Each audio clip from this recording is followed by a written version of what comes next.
और आपको बताएं कि सिंध पर सूरज पूरी आबोताब से गर्मी बरसा रहा है। मोरो में पारा 41 तक चला गया है। जैकबाबाद नवाबशाह में भी गर्मी जोरों पर है। कराची में समंदर की हवाओं ने चलने से इनकार कर दिया है। गर्म हवाओं की थपेड़े चल रहे हैं।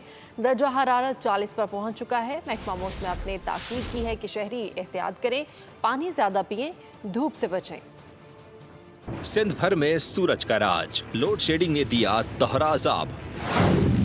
सिंध के मुख्तलिफ शहरों में सूरज कर दी गर्म हवाओं के थपेड़ों का मार्च पास्ट, तो शहरियों को घरों में चैन आया, न बाहर सुकून मिला। गर्मी का तोड़ ढूंढने के लिए साहिल पर पहुंच गए, लेकिन शहर में जारी हीट वेव से छुटकारा न मिल सका। दूसरी जानिब अंदरूनी सिंध में गर्मी का राज बरकरार। मोरो सबसे ज्यादा गर्म हो गया, पारा 41 डिग्री पर। जैकबाबाद नवाबशाह लाड़काना में भी दर्जा हरारत हद दर्जा होकर 40 पर पहुँच गया। सब्सक्राइब करें और बेल दबाएं ताकि कोई खबर रह न जाए।